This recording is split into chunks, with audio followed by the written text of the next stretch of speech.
18 months after Hurricane Maria destroyed vast portions of Puerto Rico's infrastructure and housing, federal and local officials are still struggling to rebuild.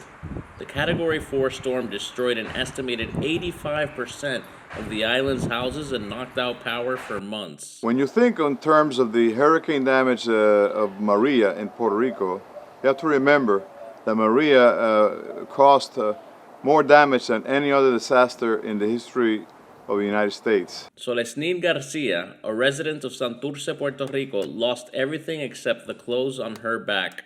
In my house, the entire roof was torn off. I practically lost everything, even my clothes. All I had left was the clothes on my back. The same for my sons.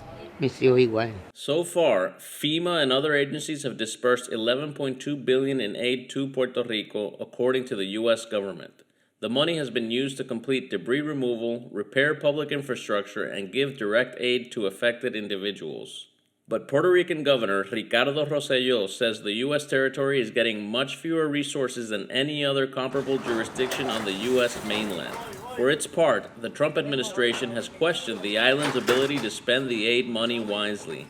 For Puerto Ricans, the main concern remains housing, yet Puerto Rico's housing secretary is proud of how much has been accomplished in the last year.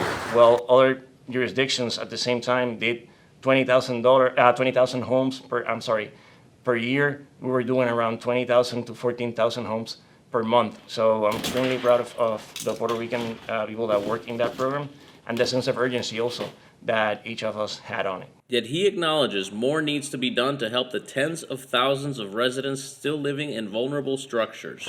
Obviously, it's a matter of funding, and what we have and what we can control is the implementing the action plans, drafting the action plans, and get the same approved. Any misstep on our behalf, it will mean like days or even weeks of delays for these works to start. So we are really conscious about it.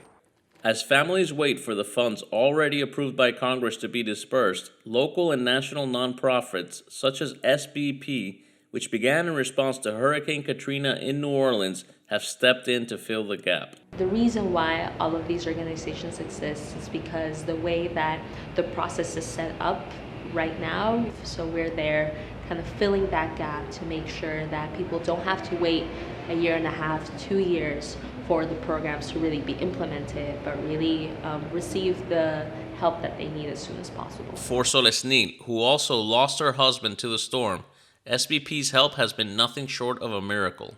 Like I always say, God always sends his angels. Without me calling, they are here.